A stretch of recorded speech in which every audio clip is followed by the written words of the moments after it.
চলে এসেছি আজকে দুপুরের খাবার দাবার বেড়ে নিয়ে চলে এসেছি। এই যে ভাত বেড়ে নিয়েছি যথারীতি, তার সাথে রয়েছে আজকে গরম গরম ঢ্যাঁড়স সেদ্ধ, আর এই হচ্ছে বড়া ভাজা, মানে ডালের বড়া আর কি।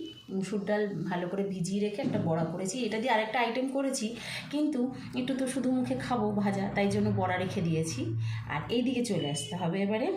এই হচ্ছে সেই আইটেমটা যেটা নাকি বড়া দিয়ে করেছি, আলু সজনে ডাঁটা বড়া দিয়ে একটা খুব সুন্দর তরকারি। এই যে দারুণ তরকারিটা, খেতে যা ভালো হবে না, কারণ গন্ধ খুব সুন্দর বেরিয়েছে। কীরকম লেগেছে খেতে আমি পরে আপনাদের ভিডিওতে জানিয়ে দেবো।